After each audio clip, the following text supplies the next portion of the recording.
If there's one thing our friend group really loves, besides books, it's wine.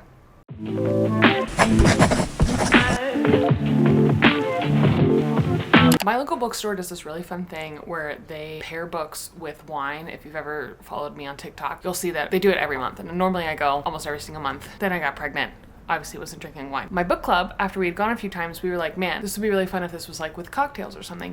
So we started doing this thing kind of, I guess it's like quarterly, basically seasonally. Like we did a summer, a fall, and a winter. Now we just did this video is our spring one. But essentially what we do is everyone picks a book and they bring it and then we trade books and you make a cocktail that goes with your book. If you haven't seen it, it's also on my TikTok and my Instagram, which are right there. But what we decided to do this time was we were like, we were all kind of like feeling wine, and like I think we've made a lot of very elaborate cocktails, so everybody was kind of like, let's pull back on the cocktails. First time we ever did it, the cocktails, very elaborate. We've since scaled back just a little bit. So this time we paired it with wine, which was probably for the best because there was like the most of us I think we've had. There were 9. And it's, you know, if you've ever been to a wine tasting, they don't give you like that much wine. And we were like, the very first time we ever went to this event at our bookstore, we had a lot of wine.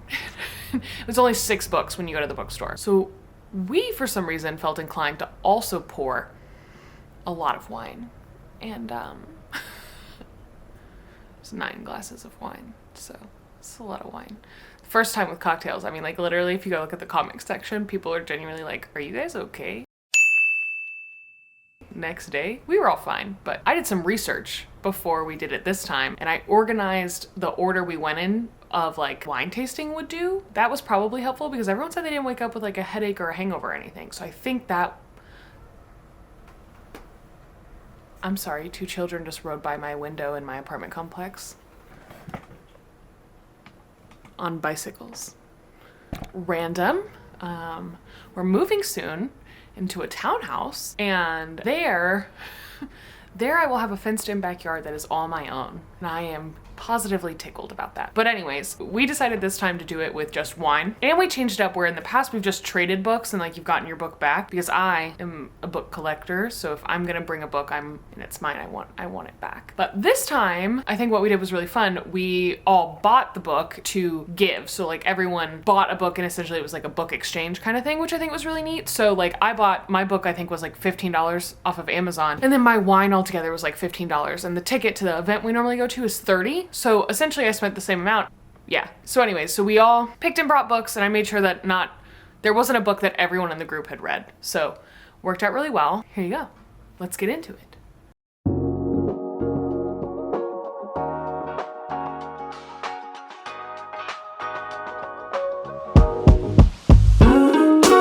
So kicking us off, we have Crazy Rich Asians paired with champagne because, you know, they're rich. Loved the fact that happened. Also, when Liz opened this bottle of champagne, literally nothing happened. The cork just popped off. It was really funny. I did the Minuscule Mansion of Mira Malone with a house wine. It's those little wines you get in a can. They have a house on them. Obviously, I picked that because it's about a minuscule mansion. It has a house on the can. I thought it was fun. Also, it was a grapefruit spritzer. It was surprisingly good. I'd never had it before. 10 out of 10 recommend.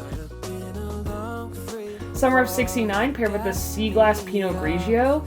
Honestly, it was really good, and I'm not a white wine person, but, you know, beach-themed book, beach-themed wine. It was a good pairing. I love Sea Glass. I used to have a Sea Glass ring, and I don't know where it went, but I really liked it. Next up, we had Remarkably Bright Creatures with this Sauvignon Blanc that had an octopus on it. Also, do those octopuses, like, octopi, do they not look exactly the same to you? It was a really good wine, and that octopus is like truly identical to me to the one on the book. So 10 out of 10, pick Jess. 4 Winds with another Sauvignon Blanc, and this is so funny. Maura picked this because it is the driest wine, and this book is set during the Dust Bowl. I thought that was so smart. It was also, again, very good. Love a good wine, but I thought that was so fun. Next up, we had The Invisible Life of Addie LaRue and this French rosé that none of us were sure totally how to say or what it meant, but we looked it up, and I think we decided it meant small farm, and Addie LaRue grew up on a small French farm, so that's what we were going with as the pairing pick, but it was really good. I liked the bottle. I thought it was cute. Island of Missing Trees and this Chianti, I think I said that right, maybe. Also, enjoy my camera work. I'd had a lot of wine at this point. But not sure if that's how I say it, or that's how you're supposed to say it, but it was really good. I'd never had it. If you've never tried Chianti, I 10 out of 10 recommend trying it. It was fun, and Kristen picked it, I think, because it had like a tropical feel like her book.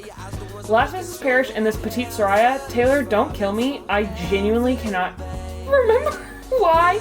I feel like it was because she feels like her life is crazy, and the bottle label had a circus on it, but that also feels like I could have made that up. But at this point, there had been a lot of wine ingested, so my thoughts are questionable. Last, we had The Silent Patient paired with this cab salve called Psyche. Obviously, she's in, a psych ward or a psychiatric ward. Fitting pairing.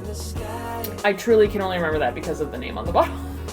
But I love cab salve, so I was, ended strong on one of my favorite wines. Thought it was delicious. But here's all the books, and then we put we did this little ticket system to make sure that nobody got a book that they didn't want a lot / that they had read before. It was always so much fun.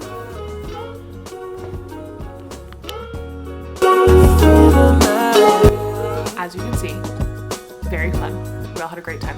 My camera work got a little shoddy there toward the end, and I edited it for you in order, so there you go. But I got to leave with Remarkably Bright Creatures, which was almost our book club pick for April, but it wasn't. We're reading, it's April. Yeah, we're reading tomorrow.